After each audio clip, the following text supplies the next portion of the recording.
Tech News Weekly is sponsored by Hover.com. Go to gfu.hover.com and get 10% off your entire purchase. FreshBooks.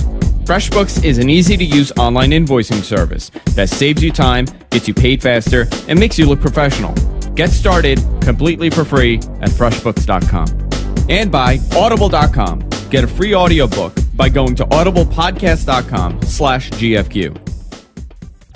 Starting Tech News Weekly in 3, 2, 1.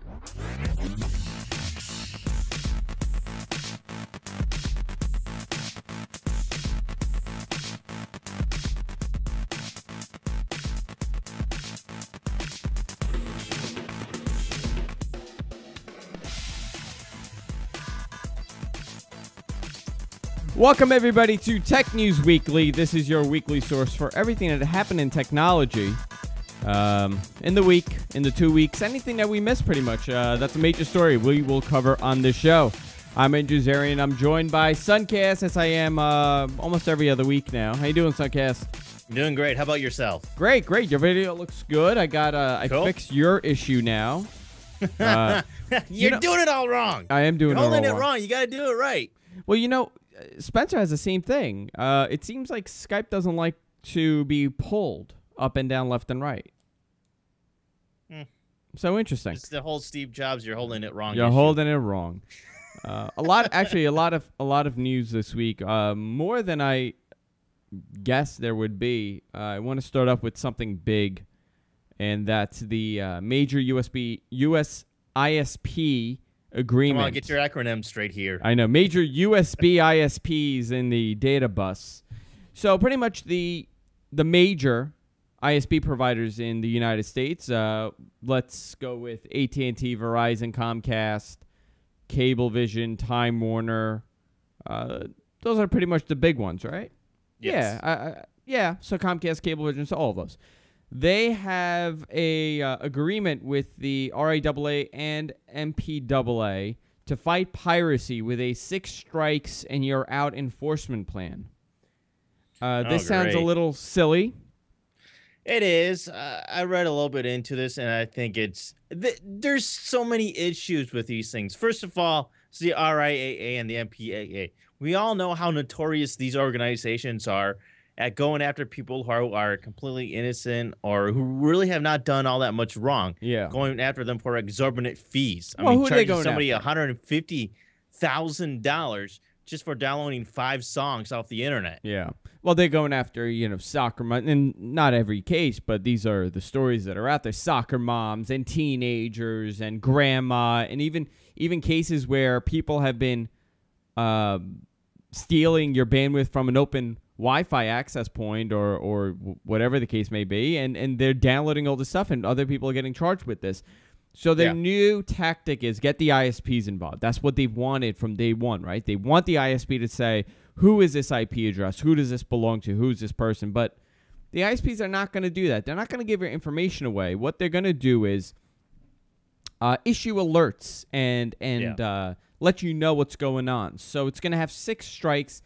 It's not going to be 6 strikes in many cases. It could be 20 strikes. It could be 4 strikes. It depends on how they feel. See, this is what bothers me, too. No is that guideline. There's no strict guidelines here as far as what's going to happen and how it's going to happen. It's very judgmental as far as what the ISPs think. Well, here's the good news. The good news is the ISPs are really not going to go after people, and this is a way just to shut them up, shut the RIAA and the MPAA up, just to get some sort of agreement to get them off their back. And this is some sort of agreement that they have. From what I have read, and a lot of the news is still coming out on this, and we won't know because the way they're going to handle it really is determined by the ISP on the individual basis. So let's say Suncast over here spent 150 gigs downloading, Amazing Race, for example. So they will let you know. First, what they'll say, then maybe they'll send you an email saying, hey, listen, you downloaded a lot the last couple days, so maybe you should chill out. And if you continue, they might send you another email. Then they might hold your account. Then they might stop your service temporarily. So it's very vague on what they're going to do exactly. I don't know, but in reality, they're not going to do much. I think this is just a, okay, we'll do something type of plan by the ISPs. Yeah, because we all know how naggy these organizations are. Well, they've been going after the ISPs for a while to get information, and the ISPs they've been going after no. everybody since about 2000. Yeah, I remember when I went to Speakeasy DSL, their main thing was, and this was interesting, they would say, well, listen, we'll never give your IP out.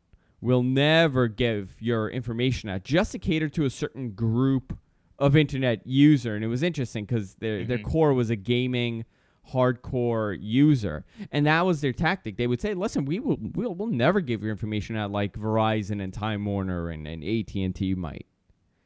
So this has been going on for some time with the RIAA and the ISPs. I don't think this is going to mean anything, though. This isn't going to mean anything. Do you think that actually, which is why it's been such an ongoing issue, because it's so complicated and confusing. And there's two things here that I'm bothered with. One is the fact that you really can't prove somebody is downloading copyrighted content. You really can't. You can say, oh yeah, somebody's connected to BitTorrent and they're downloading a movie, but you still can't necessarily prove that IP address belongs to somebody specifically. You can't do that. Yeah, it's well, possible. This is the thing, right? Now it's very difficult with BitTorrent, but with the peer-to-peer networks, I know many people don't use the peer-to-peer networks anymore, but you were previously. I think you were able to tell who's downloading what at what IP address. Yeah, to a degree, but let me put it this way. I know you've been having internet issues for a few weeks now, where your internet just seemingly dies out of nowhere for no reason. Yeah, and you have to do all this unplugging, all this power recycling to get your internet back up. And each time that you've done this, your IP address has changed. Yes. I have actually encountered where I was banned from a certain forum. When I went there, they said your IP has been banned. Yeah. And when I contacted the exactly website, they said, "Oh, you know what? It probably belonged to a string of IPs that we banned in the past." And I just happened to get it. And that's my problem, is that by the time they issue these notices and alerts and whatnot, it could have been for somebody that had leased that IP address before you. So you can't prove that the technicality, current person that has that IP address is necessarily the person that has downloaded that copyrighted content. No, but they'll be able to. But the reality is they could go in to see who had that IP at what time, and it's a whole process that the ISPs would need to do. And this is just more work for the ISPs. But I don't think they're going to do anything with this. This is just a process to get the ISPs in agreement with the RIAA in the movie industry. It's sad because I don't even think that BitTorrenting is an issue for these people. I don't think they're losing millions of dollars from the BitTorrenting or even the piracy of the music. I think in 2011, less pirating is being done when it comes to television and movies and music because it's so readily available. 10 years, people weren't buying MP3s. Now they are. It's a lot more convenient to do this. People aren't necessarily going to the movie theaters is because it's so freaking expensive. Yeah.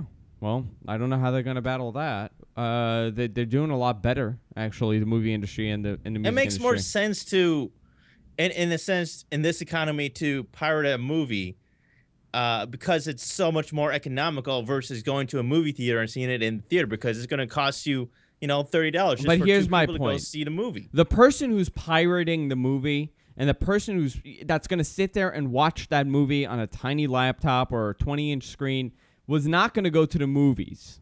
That's my point. They're not losing out on that money. And I don't think they're losing out on it. There are movies that I would go and willingly see in a movie theater. But because they are $15 just for one single movie ticket, just for myself, I'm not going to be able to afford going to all the movies that I necessarily would want to see in the theater because it's $15 a pop. Yeah, see, that's the interesting thing. If they want more people to spend more money, I might actually download it for, $3-4. Yeah. Maybe that's the solution that they need to do is start streaming these online for, like $4 or $5 each. Yeah, that's not a bad idea either. Well, you know what they're doing? It's actually the opposite of what you're saying. You could get a movie, and I think some cable service providers are offering this. Let's say the movie came out in the theaters. After about a couple weeks of being in the theater, and before it goes out on DVD and Blu-ray, you could actually watch it on your TV for $30. $30 is a little much. It's the total opposite of what you're saying. They're charging you double to watch it at home rather than charging you less to see it. So it's an interesting Now, see, if it was process. like, $10, I would totally do that. Sure. I don't go to the movies, so I refuse to. I just wait till it's on Blu-ray or it's on Netflix and I watch it there. Yep. That's what I do. So you Netflix got streaming has, you can get unlimited streaming for what, $9 now? $7.99. It's so worth it. That is nothing. So if you were to do like one new release movie as it's out in theaters for like $10 a piece, that's nothing. I think that's totally worth it. $10 by itself just for one title. Yeah, it's not bad at all. Even if it was just streaming and you didn't get to keep a copy of it, I think it's worth it. Yeah. I want to move on to the next story here. You got your Google Plus invite, huh? Yeah, finally. It took a few days and a few tries, but they finally opened up a window and I was able to get in. Have you spent time with it? I've spent a little bit of time with it. What do you think? I'm a little mixed on it in the sense that I'm in the same kind of position. like it, but I kind of don't. What don't you like about it? Because I'll tell you what I don't like about it. It doesn't seem quite like it's finished. Yeah. It doesn't seem like it's necessarily polished, and it feels like it's lacking something. Not necessarily people, but content in a way. I know I'm saying that's hard to define content and everything. And no, it's not a little polished. bit like no, it's Facebook not polished. users. I think it's going to be a little confusing to people. Excuse me, to people where when they have to determine who they want to share this stream with this update with. I think that's going to be a little confusing to people. They're not going to understand that sometimes if you're, are you in friends? Are you in family? What if it grows? Are you going to know who's in what group? So I think that might end up confusing people. But this is the biggest, and this is crazy to say this, but this is the biggest competition Facebook has had. I don't think it's bad, but, the biggest problem with it right now is just the lack of people on there and people using it. That's part of what Facebook is that it's a community. It's community driven, largely community driven. And Google doesn't quite match Facebook in that sense right now. No, it doesn't, because and I don't expect them to, because they're so new. You can't expect them to, 2 weeks after they launch to have the same user base as Facebook. That's just not possible. But feature-wise, do you think the features make sense the way they've done family and different streams? You could set up different streams with people, and you could do different things with those streams, and you could allow certain people to see certain things. To a degree, does that make sense to you?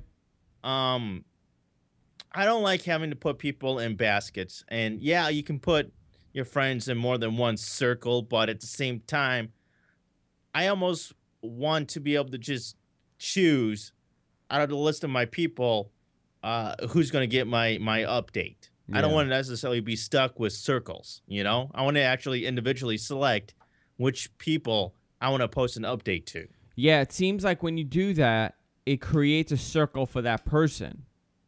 Which is bizarre. I mean, Facebook has some similar controls where I can choose who does and does not see updates, but it's permanent. You'd have to go in and change it every single time. It doesn't give you an easy way to choose, like, hey, who do you want to send this update to? I mean, you have to actually go in and change those settings. It's not bad at all. It's a little bit more difficult. It's not bad at all. I actually like the interface. I think it's pretty solid, and the concept is really good. But am I going to switch over from Facebook to that? Definitely not, because 99% of the people I deal with are on Facebook and not on that service. Let's look at some of the features. The big feature here is the circles, which they kind of had before they even launched Google Plus. So that's really not necessarily new. Who had the circles? Google did. They For launched what? Google Circles before they even launched Google Plus. What was Google Circles? I don't remember that. That was just being able to put people in circles that you knew on Google, basically. It was a precursor, in my opinion, to Google Plus. I don't remember. But they also have Hangouts and Sparks. Both of these don't really do anything for me. Oh, yeah, the social circles. Now I remember when they came up. Okay. Yeah, and both of these features, Hangout and Sparks, are something that's community-driven. And if you don't have that community there, they are more or less features that are worthless. Yeah. Well, how about the Hangout? What do you think of the Hangout? I haven't tried it yet. I haven't had anybody try it with. I only have like 4 people on Google Plus that I know. Yeah, I tried the Hangout, and you're the only one that I know that has another webcam and whatnot. So that's using it. Yeah, I tried the Hangout, and I was actually surprised how well it works. So pretty much, if I'm speaking and you're speaking, it does a decent job. Now, it's not 100% accurate, but it does a decent job of determining who to switch the camera to. So it's automatically switching the cameras like I do here manually, but it guesses who's speaking. Now, let me ask you, is that something that you could see using for GFQ? Yeah, for to kind of maybe replace Skype in the sense that when we're doing a show like this, and maybe there's another person on with us, such as Tom, it might be easier for you just to have us sign into a Hangout on Google Plus. You know, I would love that switch between us automatically. I wouldn't use it for on-air personalities, but maybe I could use it for some sort of social activity with the viewers. I could create a Hangout with the viewers, and the viewers could hang out in the Hangout while we're doing the show, and they could comment and talk to each other. I thought maybe that could be a cool aspect to use and have that on the website. So while we're doing, let's say, the free-for-all, I would have a Hangout, and only 10. This is the thing that's I hope they would open it up. I don't know if they can or it makes sense. I'm sure they have a reason why it's at 10, but they could only have 10 people in that Hangout. Yeah. I'm sure they have a reason, but I could see doing something like that where it incorporates, you know, the users and the show. Or another thing would be for meetings. I could have, 10 people in there and everybody could talk and everybody could have a meeting. But I wouldn't necessarily jump to the Google's video service for anything we're doing because I don't think anybody can match the quality of Skype right now, especially for So you free. don't think, largely because of the quality in the video, that you can't... Is it video and audio quality that you're worried about, or... Yeah, the audio's not bad. The video is just, it's a small video box. It's not, you're not talking about 640 by 480. You're talking maybe 320 by 240. But can't you resize it? No. I don't know. I'm not too sure. I didn't resize it. I thought you could resize it. I don't remember, to be honest. I had 3 people in the chat. I'm not too sure, but I guess we'll have to play around with that. But Suncast, remember that idea that I just gave you? Because I just thought of that. But I mean, it's a cool feature if you're talking about meetings and business proposals and things like that. This is what Google Buzz and Wave should have been, right? I think they kind of jumped the gun with Buzz and Wave. I was using Wave on a regular basis, and I actually liked it. Well, Wave was not bad. What's the difference between the base of Google Plus and Google Wave and Facebook? It all allows you to have a stream where you can post updates and chat with other people, correct? No, Wave was a real-time chat for only certain people. Okay. So Wave was more for the enterprise user, in my opinion. I thought Wave was an experiment for Google, and the same thing with Buzz. Buzz was a total flop. But I think they got something here. Right? This is going to be really good, and the best thing is it's gonna be involved in their Google search. This is searchable. Yeah, one of the things that I'm not necessarily crazy about with Google Plus is that they announced that if you have a private profile at the end of July, you're going to be deleted automatically because you can't have a private profile on Google Plus. Yeah, so it's the total opposite of what Facebook is doing. And I think in that degree, I mean, I see partly the point, but I also think that there might be some people that want to keep a little more details to themselves. At the base right now, if you want to keep your Google Plus profile, you have to at least have your name and your gender publicly available on the internet. But this is what I want to know, right? They're talking about the search. they want it to be searchable. They want it to show up in your search. So when let's say you're looking for something, and let's say I'm looking for cell phone cases, and you're my friend on Google on Google Plus, and you just commented on cell phone cases and you posted a link, that should come up in my search. I could see how that's relevant in that sense, but I don't think it's going to be relevant for 99% of the things that people talk about.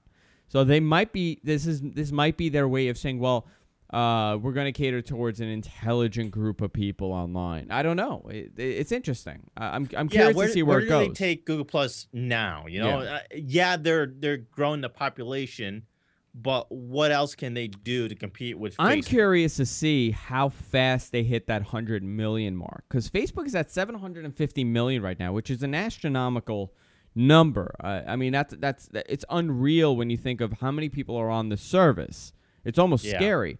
I'm curious to see where Google Plus will be in about a year, and when they'll start hitting the 100 million mark, 200 million. Do you think mark. Google has kind of an advantage, though, that they have Android devices that they can automatically put this on? Yes and no, because Facebook is also on, pretty much every Android device. It's coming pre-installed. Yeah, now, but couldn't Google integrate it more into the Android OS than Facebook? And it's interesting you bring that up, because this was a point I wanted to bring up and I forgot yesterday. Facebook has dropped support, I should say, in Gingerbread, meaning your Gingerbread contacts do not sync well. I know some sync, but they don't sync well with your Google contacts. Your Facebook contacts. It used to work perfect, flawlessly. I unlocked my Droid because I was experiencing some issues with Froyo, so I had to go to Gingerbread. I went to Gingerbread and I noticed, this is interesting. I can't. My contacts aren't syncing that well. I mean, some people are, but a lot of people are not.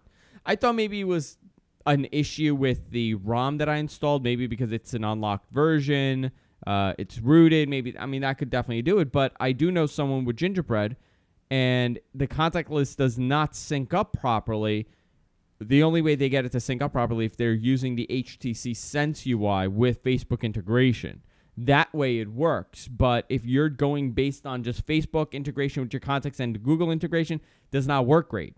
And now we understand why this was done, because Facebook has teamed up with Microsoft in the integration of Windows Phone 7, and Google now has their own service, which I'm sure they're going to make you sign up to automatically, just like they make you sign up for a Gmail account when you get this phone. Right. If you get an Android phone, you need a Gmail account. You cannot activate the phone if you don't have a Gmail account. So I think, yes, you're right. Is that necessarily a bad thing, though? It's not a bad thing, but you're right in that sense. They might force you. They might say, well, look, we have 50 million people within the next, 10 weeks, 20, whatever. I'm just throwing a number. 10 months, 12 months, 50 million people signed up. Well, yes, because you kind of forced them in that sense. With Facebook, they weren't forced to sign up for Facebook. Listen, I think they have to do whatever they can. You can doctor numbers all day long to fit the sure, but guess what? Guess what, Suncast? Even if you have 50 million users, if those 50 million users are not using the service, it's useless. Exactly. Twitter throws out stats all the time, but how many of those Twitter accounts that sign up every day are then inactive within a week? That's one of the things I worry about Google Plus is that, it's new, but the people that are signing up now and the people that are going to sign up in the next, month or two and try this out, how many of those people are actually going to stick around and continue to use Google Plus, especially if they're already using Facebook? Because Facebook automatically already has basically everybody that you want to talk to. So you're going to have to transition everybody from Facebook over to Google Plus, which is not going to happen. Which is going to make it a little bit harder to adopt Google Plus. Yeah. I want to take a little break and talk about our sponsor, Hover.com. Domain name is made simple. If you go to Hover, you go to gfq.hover.com. You buy your .com domain for $15. You get your private registration. Then you get your 10% off, so it comes out to about $13.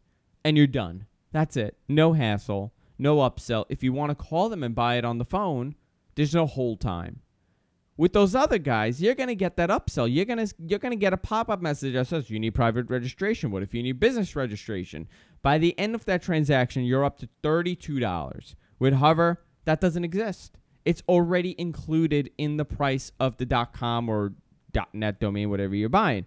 And that's the beauty of Hover. That's why I like Hover so much. I've transferred nearly 99% of all my domain names all to hover.com. I believe I have 1 or 2 left with those other guys because I'm kind of forced because I have my hosting accounts linked with them. It's a whole process. But I had to renew one of my domains, and it ended up costing me over $30 just to renew that domain. And if I had done it with Hover, it would have cost me $15. You could also transfer your domains over. They have a free concierge service for transferring your domain. So if you're unhappy at the other place, you could bring your domain over for just $10 for that 1 year service, and you don't have to deal with those other guys ever again. Go to gfq.hover.com. Get 10% off your entire purchase. Next week, we're going to be talking about a new service they're rolling out, which is really interesting, so stay tuned. Always something new at Hover. Hover.com, ladies and gentlemen. So why don't we talk about this for a second? And we did a little bit, and I only want to touch on it for a short period of time, but Facebook now has video chat, which is courtesy of Skype. Yeah. Have you tried it? I have not. That's yet another thing that I don't really know anybody that has a webcam other than you to test out things with. So, this is what I want to ask you. And we were debating this yesterday on What to Tech. Do you feel that video chat and Skype audio is a important thing for a lot of people? If you're on Facebook, if you're a Facebook user, do you feel that video chat is important? Are you going to use video chat on Facebook? Me, probably not. I mean, there's no, but like the average person, do you think the average person is going to say, "Well, yeah, this is great. I can talk to mom"? The average person cares. They're more. It's like texting. Texting is way more popular than actually picking up the phone and calling somebody. And it's a lot harder. It's the same deal. Yeah. I don't know. It's interesting. But Facebook rolled out Skype integration in Facebook chat. So now you could do video and audio calling to people. I tried it yesterday with Tom, and it is still buggy. They are just rolling it out. If you want the feature, you have to go to facebook.com/video call. I believe it's video calling. Facebook.com/video calling. And once you go to that page, it automatically upgrades your Facebook to have this if you haven't had the rollout happen. I know a lot of people. So let me ask you, how does that compare to Skype itself and Google+? Okay, so I believe I think it's better than Google+ because it is Skype. I feel that Skype has a better system than Google does. Is it better than Skype? Well, it's the same audio quality, nearly same video quality, so it's pretty much Skype Lite. It's Skype in the browser. That's all it is. And you don't have the options to tweak your Skype settings. So it's more or less an easier way to use Skype without having Skype. Yeah, and you don't need a Skype account. So that's the best part. If I'm on there and I see you're on and I don't want to log into Skype or I don't have Skype installed on that computer, I could just call you with that. Which I mean, more people do audio conferencing than they do video chatting. A lot of people do. Well, I use Skype to make all my phone calls. Like there's been way more times that I'll want to actually just have a voice conversation with somebody, but they don't necessarily have video or they don't want to be on video. That's the thing is, not everybody wants to be on camera. They're going around their usual lives. They might not have makeup on. They might not be all done up, and they don't want to be on camera. Yeah. It's one of those things where you have to ready your appearance if you're going to do any sort of video calling. Sure. No, it's interesting. I'm interested to see how many people are going to start using this and what the stats are going to be when more people get rolled out with the video calling. Yeah, and like I'm saying, that doesn't necessarily apply to just Facebook and Skype. That also applies to Google Plus and any sort of video calling. Yeah, any kind. I mean, for business, I could understand how important it is. I think telepresence is a very important aspect of business nowadays. But I think with Google incorporating this in their features, and you could have these group chats and Skype incorporating it, I think it's becoming cheaper for companies that don't want to spend that money and go with the Cisco boxes or the other companies. So it is interesting to see where it's going. YouTube rolls out Cosmic Panda Experiment. It adds a darker UI to your YouTube viewing. You like it, huh? Oh my goodness, it's awesome. I love it. So, what is it like? Explain it to the viewers. Well, it is a lot darker, but it also has a more modern, refresh feel to it than YouTube, because It's almost YouTube like now feels like it's kind of dated to the 1990s and early 2000s. And I think Cosmic Panda, the experiment, the new design, brings a much more updated, modern feel to YouTube. let me go to our page here because I have it. I installed it. Where can people go to upgrade to Cosmic Panda? You just go to youtube.com/Cosmic Panda, and then you can click a button and it'll let you load the new design. And if you change your mind, you don't like it, you usually just click another link on Cosmic Panda and it'll take you back to the old design. Okay, so here's the weird thing, okay? So if I'm watching a video with the new UI for YouTube, right? Yeah. And if the video doesn't have an ad, it looks great because it's centered. If the video has an ad, there's a pop-up box that comes up on the right-hand side, and it shifts the video to the left. I haven't seen that because I have an ad blocker on my browser. Do you? So I'll Okay, have to so take a look I'm at looking at it now. Like one of our videos has an ad. So the video... Yeah, it's a little bit different than what I'm used to with YouTube, but I think overall it's an improvement over what they have now. Like I said, I really like the more modern feel that it has. It's a lot more modern. I don't think it does a good job of presenting other people's videos, though, like suggested videos. Yeah. I don't think it does a... I think that concept is a little and I think that's been a great part of YouTube. Oh, wow, look at the personal page. I'm looking at my user page. That's even different. I do like that you can easily select what size you want now for the video window. You're not just stuck at the 2 sizes. They actually have 3 sizes now, where it has the big, small, and the full width video player. So you can actually select without having to have a extension or a Grease Monkey script installed to do that. So I have a partner account with them. Yes. My account does not have the tagging anymore. All that is gone. You should go try it out. If you go to youtube.com/guysfromqueens, all the partner tagging has disappeared. I still see like the background. I see the background. So let me go to I see the someone that's picture, but everything else is more focused on the content that we have. Yeah, this is interesting. I don't know how well they're gonna do. So I'm gonna go to iJustine's. No, iJustine's is It could be that they don't have those features enabled quite yet with the new design. No, so hers is stripped down as well, so it's not just me. But that is interesting. I don't know, you know, it looks a lot cleaner, but it doesn't do a good job at presenting previous videos. So I guess I'm sure they're going to roll this out. I would somewhat disagree with that, because I think it does do a decent job of that if you're watching a video. For example, it'll have a whole stream right underneath the video of other videos that you can watch from the user. Like right now, I'm playing the latest Andrew Zarian show, and right below the video, it has other previous episodes from Guys from Queens. What the Tech that we uploaded, Big Brother Rewind. It has the episode. Verdict See, I don't have that. That's interesting. Maybe it's the way that my thing is set up. It's right there. I mean, it's really nice too. Yeah, you know what? It's not bad at all. Actually, I'm starting to like it. I really like the fact that the video window is kind of darkened, and then you have the video player, and then right underneath the video, you actually have more videos from Guys from Queens. I really like that because I think that focuses the user more on what that user has to offer. Do you think this is YouTube's way of integrating? You know how they have YouTube XL for the TV? This kind of merges it all together.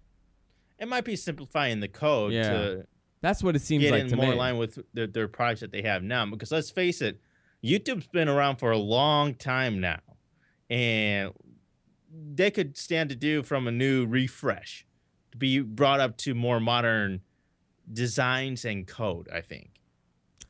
Yeah, I'm looking at my page here, and I really can't tell the difference between a personal page and a There's partner times page where you anymore. just have to start over from scratch and do everything over. It's kind of like Windows, where you have like Windows 3.1 and then you go to Windows 95.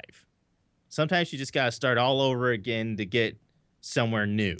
Okay, so there is different branding. You're going to be able to change your branding on this. If you do have a partner page, you're going to have to go through that process again. and Okay. redo the branding. So that is an interesting thing. Yeah, it looks like Hulu. It has this Hulu-ish look, and I think Blip is trying to do the same thing. But I think Blip, and I love the guys at Blip. I think they failed with this new UI. I think they missed the mark. I've never been a fan of Hulu ever. Well, you know what? I think they're all missing something. These videos. Out of the three, I like YouTube's Cosmic Panda the best. Yeah, it's not bad. Interesting though. I really like the feel and the look and the way it's laid out. I think it's something that we don't necessarily see on other websites that are similar to YouTube or prevent video content. I'm going here. Let's see. So it's not bad. It's actually it grew on me. It actually does look like it does look like Hulu. I'm looking here. It has a Hulu It looks feel. 10 times better than Hulu. Are you kidding me? I don't know. Why don't you pick a story? All right, there's one story that I really want to talk about, and it's the fact that Secret Service has raided an Apple Store artist for snapping 1,000 spy photos from Apple stores in New York City. Huh, that's interesting. So what happened? Basically, this guy went to a couple of Soho and New York City Apple stores and planted spy camera software on Mac computers to take pictures of people staring at computers and whatnot. That's and weird. He took like 1,000 of them. Why would he want to do that? I guess he considers himself an artist, and he put together this whole documentary about how people stare at computers and how computers see people. That's his whole vision with this thing. But he kind of did this pretty much illegally. Yeah, he went not... to these Apple stores, installed the software without anybody knowing. He had to do this every day too, by the way. And it's just really, you're taking these pictures of people looking at computers without their permission. You know, Yeah, that's pretty shady. That's a little weird. A little. So he was doing I guess like an art thing. He was looking for, he was trying to see what people do when they're looking at the screen, looking at the monitor, and he went into these stores and he just installed this spy software. How did they find out? That's what I'm curious. I guess it's this guy named Kyle McDonald. He considers himself a 25-year-old digital artist. Which over the course of 3 days, he did this. I'm not really sure how they found out. Yeah, I'm curious to see how they found out. Like somebody looks at, what is this? I'm reading the story now, and it's not really mentioning. I mean, maybe just somebody. Twitter account suggests that federal raid hasn't dampened his commitment, so he's still gonna do this public art stuff. Yeah. Even though this guy should be thrown in jail. Come on. That's weird.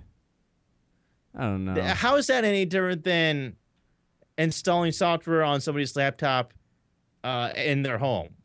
To me, that's the same thing. And quite frankly, if I was Apple, I'd ban this guy for life. You know, Apple's getting strict with their with what they're allowing in the stores. When I went to the Apple store last, somebody they were playing around with the, I guess, settings on the laptop, and they were pulling up websites. And Apple told them, like, listen, you can't do that, because they were going to each computer and they were pulling the websites up. And I've done this a couple times to screw with them. I'm like, I go to gfqlive.tv on all the computers. They went to the guy, they go, you can't do this. You can't pull up I'm websites surprised on every he got computer. away with this for 3 days. He went from store to seriously, store. there's not an Apple employee that's going over bugging him and saying, hey, what are you doing? You want to buy something? That's for funny. 3 days? Are you kidding me? How is it that nobody noticed in 3 days? I don't know. That's funny.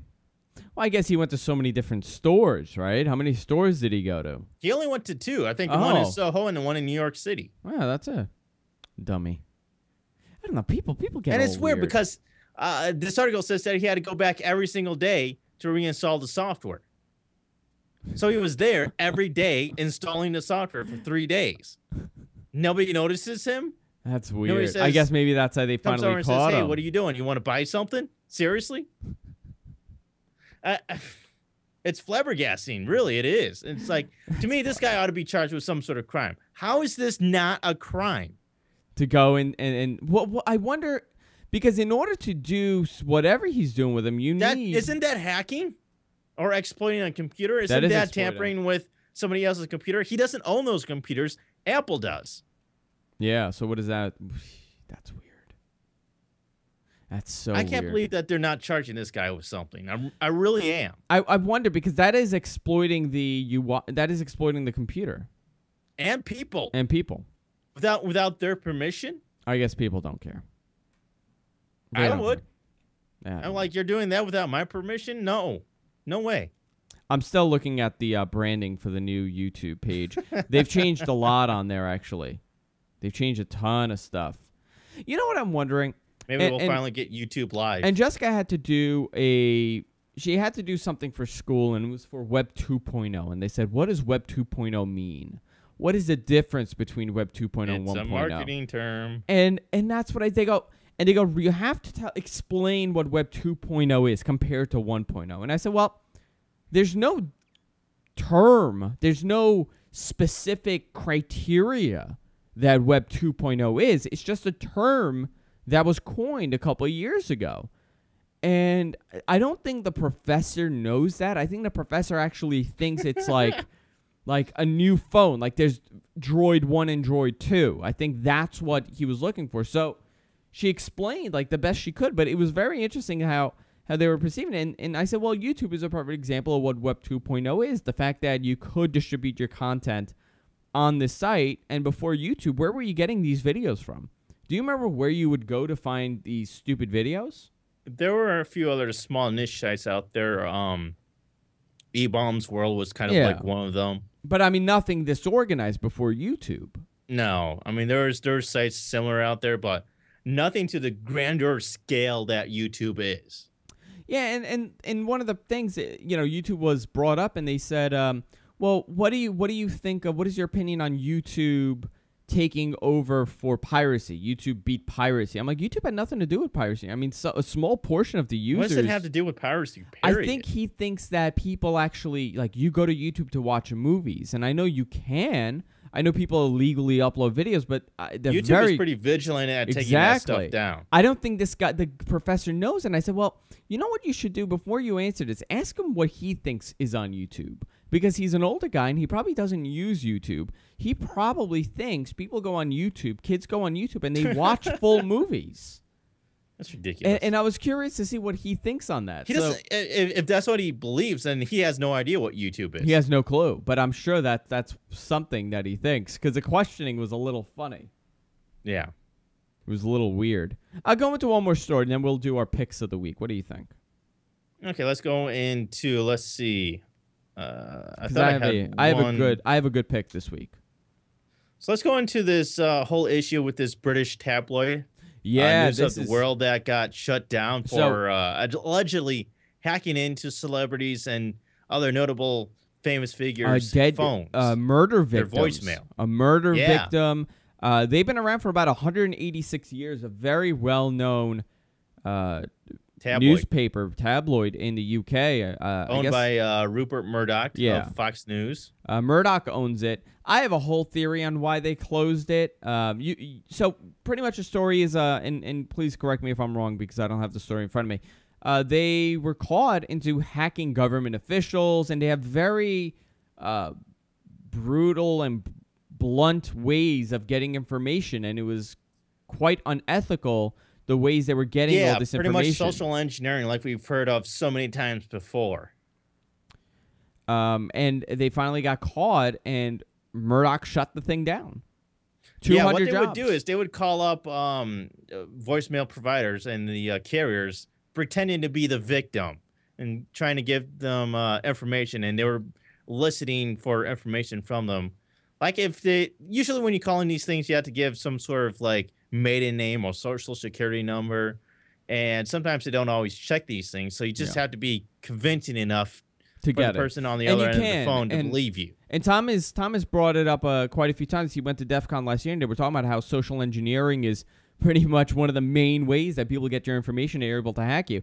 I could call, and I'll tell you right now, I could call any one of Jessica's credit cards and just say, I'm her husband.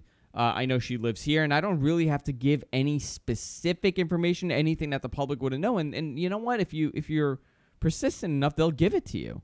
There was a time I had to pay her car. I remember I was late on paying her car, so I had to call them up, and I didn't have the bill on me. I didn't have anything else. They go, well, what's her social? I'm like, I don't have her social. I don't have this. I don't have that. They end up giving me all the information for the account. They're like, okay, well, I'm like, I'm just paying it. I'm just going to pay it. Just here's the credit card information. I'm like, by the way, what's the account number for this? And where's the bill being sent?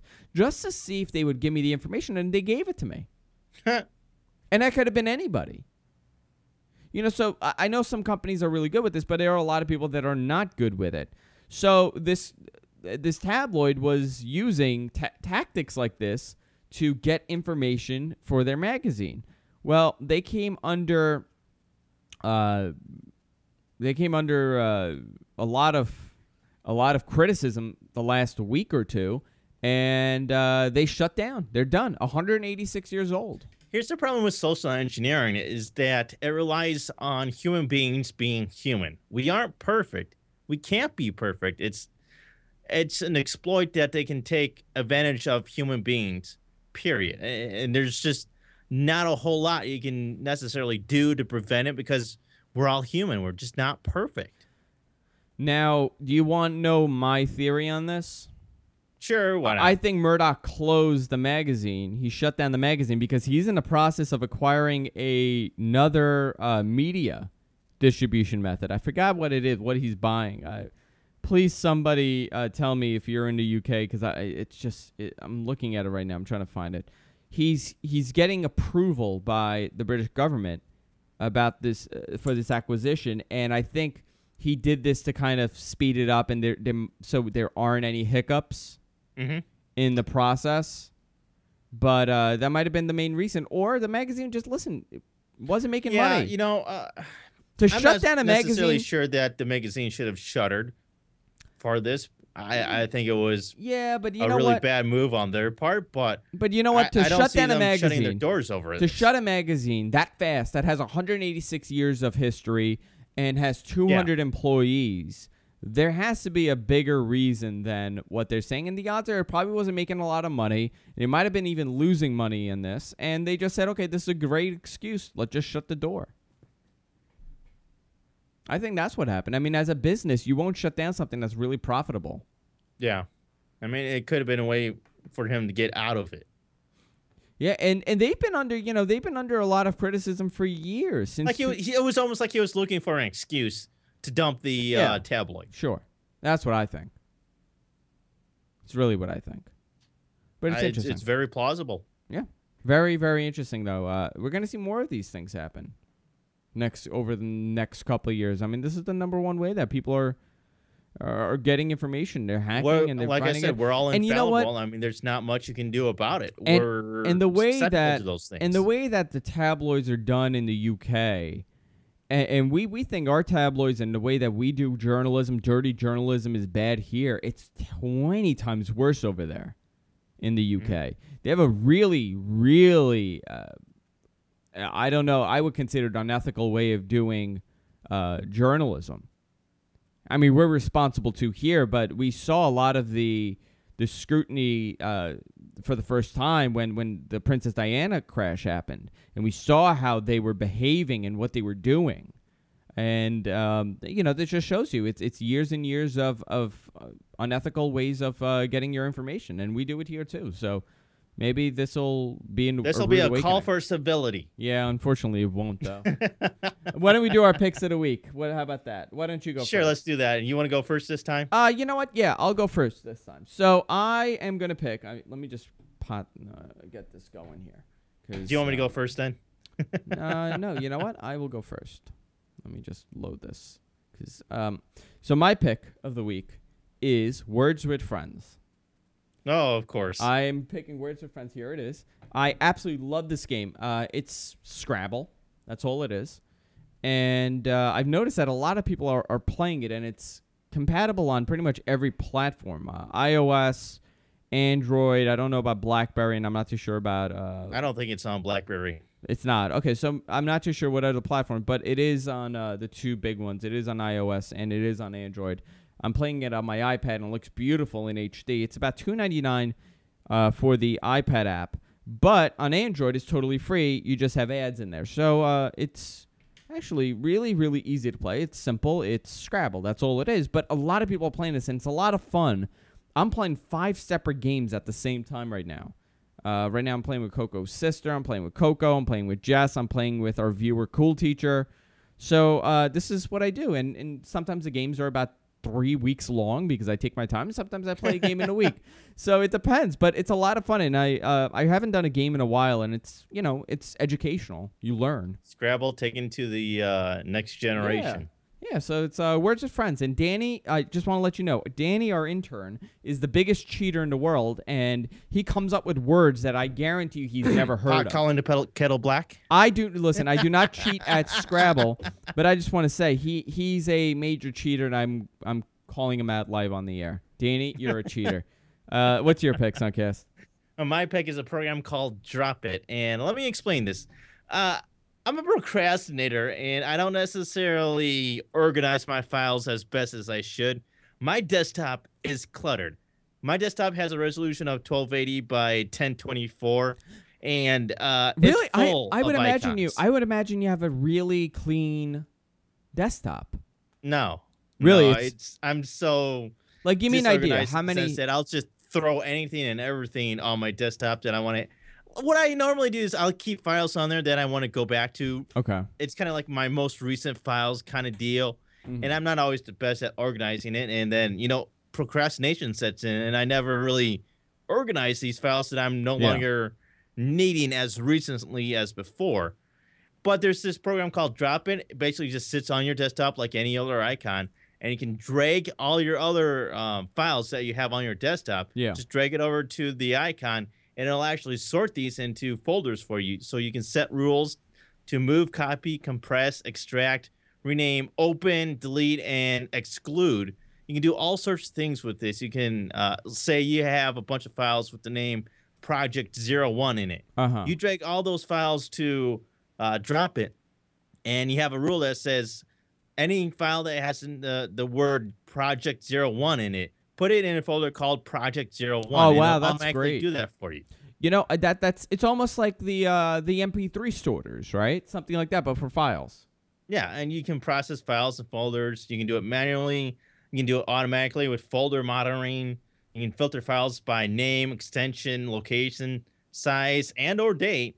You can move, copy, compress, and extract and all that. That's pretty cool, is that you can actually, if say you have a bunch of zip files on your desktop, you can drag them all to Drop It, and it'll extract all of them for you. That's pretty much my really pick, good. and you can go to dropit.sourceforge.net to pick it up. That's not bad. That's a great pick, actually. I could definitely use that. You know what I'm gonna do next week? I'm gonna have a pick for duplicates. Does this do duplicates also? Like, can I? Because I have a ton of duplicates of everything on my computer. Can I do duplicates with this? Like, can I eliminate duplicates?